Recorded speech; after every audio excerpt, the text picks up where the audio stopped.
कश्मीर के पूर्व राज्यपाल सत्यपाल मलिक की हो गई है गिरफ्तारी देश की राजधानी दिल्ली में। तो क्या यह बात सच है या झूठ है या अफवाह है? आइए इस पर एक नज़र डालते हैं, क्योंकि कल की सुर्खियों में और आज की सुर्खियों में यही सुर्खियां बटोरे हुई है कि सत्यपाल मलिक को कर लिया गया है गिरफ्तार। लेकिन सच्चाई क्या है उस पर हम लोग नज़र डालेंगे, और उससे पहले हम ये जानेंगे कि सत्यपाल मलिक का सफ़र कैसा रहा। तो जम्मू कश्मीर के पूर्व राज्यपाल सत्यपाल मलिक बीते कुछ दिनों से काफ़ी सुर्खियों में है, लेकिन हम उनके सियासी सफ़र की अगर बात करेंगे तो सत्यपाल मलिक का सियासी सफ़र 1974 से शुरू हुआ था। तब उन्होंने बागपत विधानसभा सीट से पहली बार विधायक बने थे, वहां से निर्वाचित हुए थे। उन्होंने राजनीतिक सफर की शुरुआत लोक दल नामक पार्टी से की थी। इसके बाद 1980 में सत्यपाल मलिक पहली बार लोक दल से राज्यसभा भी पहुंचे थे, जो हमारा उच्च सदन होता है राज्यसभा, जिसका कार्यकाल 6 वर्षों का होता है, और साथ ही साथ ये एक अस्थाई सदन है, यानी कि कभी भंग नहीं होता है। उस सदन में ये सत्यपाल मलिक पहली बार लोक दल से 1980 में राज्यसभा सांसद बनकर वहां पे पहुंचे थे। इसके बाद 1984 में उन्होंने कांग्रेस का दामन पकड़ लिया और कांग्रेस ने राज्यसभा भेज दिया। लेकिन 1987 में बोफोर्स घोटाले के बाद कांग्रेस से सत्यपाल मलिक ने इस्तीफा दे दिया, यानी कि कांग्रेस पर जैसे ही बोफोर्स घोटाले का आरोप लगा, इन्होंने वहां से इस्तीफा दे दिया। और उसके बाद 1988 में बीपी सिंह के नेतृत्व में ये जनता दल में शामिल हो गए। 1989 में अलीगढ़ से ये चुनाव लड़ते हैं, लेकिन ये चुनाव नहीं जीत पाते हैं। सत्यपाल मलिक कभी चुनाव नहीं जीत सके।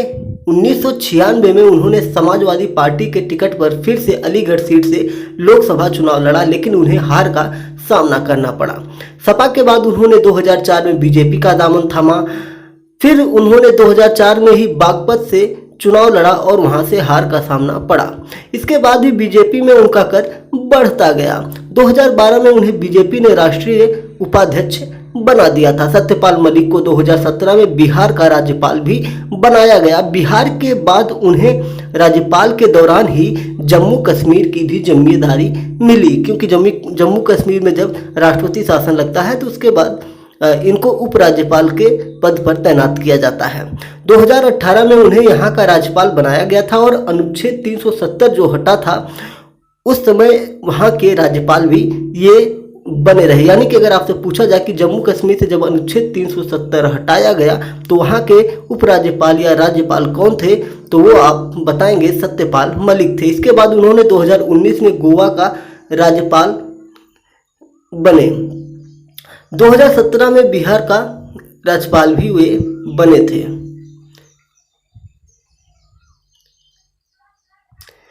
गोवा के जब राज्यपाल बने, हालांकि उसके बाद 2020 में मेघालय का राज्यपाल भी इन्हें बनाया गया, लेकिन इसके बाद उन्होंने बीजेपी के बारे में अनाप शनाप बोलना शुरू कर दिया, यानी कि बागी तेवर अपना दिखाना शुरू कर दिया। और अब ये आ गए हैं कहाँ पर, बीजेपी के हॉट लिस्ट में आ गए, यानी कि बीजेपी के द्वारा ये अब एक तरह से कहा जाए तो अब ये बीजेपी पार्टी छोड़ ही देंगे, ऐसा समझ में आप ले सकते हैं।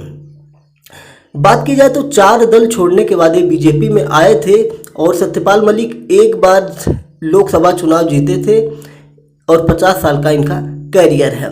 तो खाप नेताओं से मिलने के लिए पुलिस ने इन्हें रोका था, और ये थाने पहुंचकर क्या किए, वहां पे बैठ गए, और इसी को एक नेता ने ऐसा फैलाया फोटो खींचकर कि वहां की पुलिस ने इनको गिरफ्तार कर लिया है।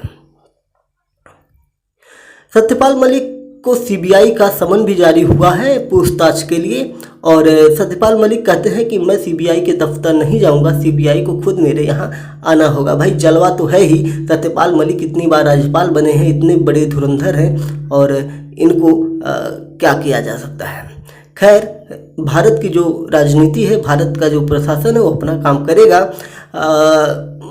बात की जाए कि क्या अफवाह फैला, तो वो जानते हैं। जो हमारे जम्मू कश्मीर के पूर्व राज्यपाल सत्यपाल मलिक थे, सीबीआई का समन मिलने के बाद इनके ऊपर राजनीति तेज हो गई है। वहीं उनके समर्थन में जो खाप पंचायतें होती हैं, दिल्ली के आरके पुरम में एक बैठक बुलाई थी, लेकिन पुलिस ने इनको इजाज़त नहीं दी। इसके बावजूद कई किसान नेता वहां पर इकट्ठा हो गए।